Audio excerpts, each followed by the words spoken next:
Hello mga ka-cervix! Alam ko ito ang mga karaniwang pinag-aalala o iniisip ng mga ka-cervix after po nilang ma-IE. So ang content po natin ngayon is ano nga ba yung mga karaniwang nararanasan o nararamdaman ng isang buntis kapag sila ay na-internal examination, after nilang ma-internal examination.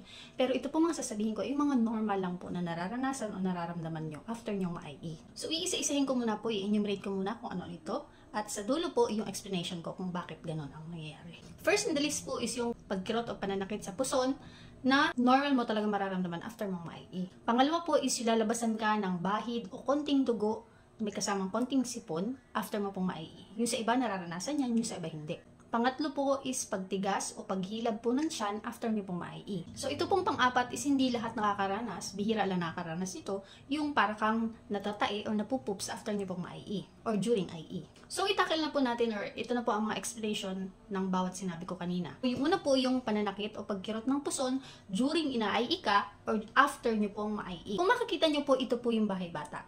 So ito po yung cervix, ito po yung vaginal canal.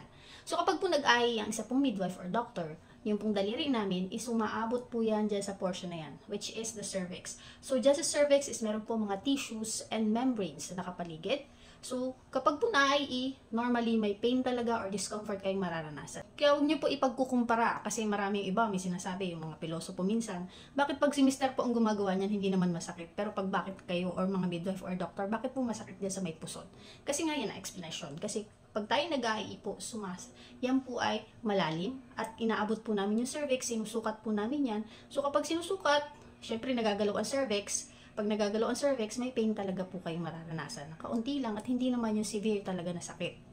So yun po explanation. Bakit may sakit at discomfort kayo nararanasan during and after po ng IE. Yung pangalawa po is yung nilalabasan kayo ng bahid na dugo. Hindi po yung madaming dugo. Hindi po normal kapag sobrang dami lumalabas sa inyo. Pero kung bahid, konti lang at hindi naman siya nagdire-diretso ng sobrang dami, normal po yun. Kasi nga explanation yan, dahil nga kanina may mga tissues and membranes po na nandyan sa may cervix. So pag nagagalaw yan or na-touch yan, minsan sensitive. So, ang nangyayari, nagkakaroon po ng bahid na dugo. So, yun po yung lumalabas sa inyo. Right after nyo IE or after nyo makauwi, halimbawa nasa bahay na kayo, nilabasan kayo. Minsan naman may mga hindi nilalabasan ng ganyan na bahid na dugo or konting dugo after nilang IE. So, normal po yan parehas. Wag lang yung sobrang dami at dire-diretso dugo na lumalabas sa inyo, yun po ang hindi normal. Yung pangatlo po is yung paninigas ng tiyan at paghihila. Bakit nga ba? After nyo ma-IE, bakit nararanasan yun? Kasi nga, ganito yan ha. During nga pag kayo may ginagawa or napagod, pag napagod kayo, minsan nararanasan ninyo, tumitigas talaga yung tiyan nyo. Yun naman, kapag na-IE kayo, syempre may mga discomfort, may pain at konting sakit. So, anong nangyayari? Ang tendency, nagtitrigger din ng contraction. So, ito pong pang-apat, sabi ko nga, bihira or seldom or hindi lahat nakakaranas nito. Pero ito po karaniwan minsan dun sa mga, lalo na sa mga first baby, yung pakaramdam na para kang natatai o napupoops during IE or after ma-IE. Kasi po, di ba pag first baby, usually talaga makipot pa sa loob. Kasi hindi pa naman siya talaga totally nanganganak. So medyo makipot pa. Minsan kapag meron din silang mga naka-stack doon na ipupoops, minsan kapag nag-IE tayo, parang nakakaramdam sila na parang mapupoops. Ganun yun. During IE at after pong ma-IE. So, kapag naghihilab din ang tiyan, kasi nga, di ba, nagtitrigger ng contraction after ma-IE, pag may discomfort at pain, so, pwede rin matrigger din yung inyo pong anal or yung inyo pong daanan ng dumi.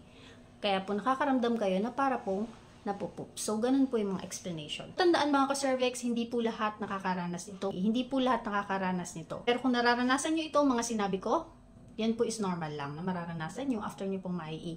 Pero kung yan po is severe, gaya ng sinabi ko kanina, kapag sobra at grabing intense pain, intense contraction, intense bleeding, ano nangyayari sa inyo, yan po hindi normal. Or baka naman, kaya nag-i-intense is baka manganganak na kayo after yung ma-IE. So, better din po na mag-consult kayo sa inyo pong mga midwife or mga doctor. Kasi kapag naranasan nyo ito, yung severe, malayo dito sa mga sinabi ko, is kailangan po magpa-check up kayo para ma-check din kayo. Yun lang mga ka-cervix.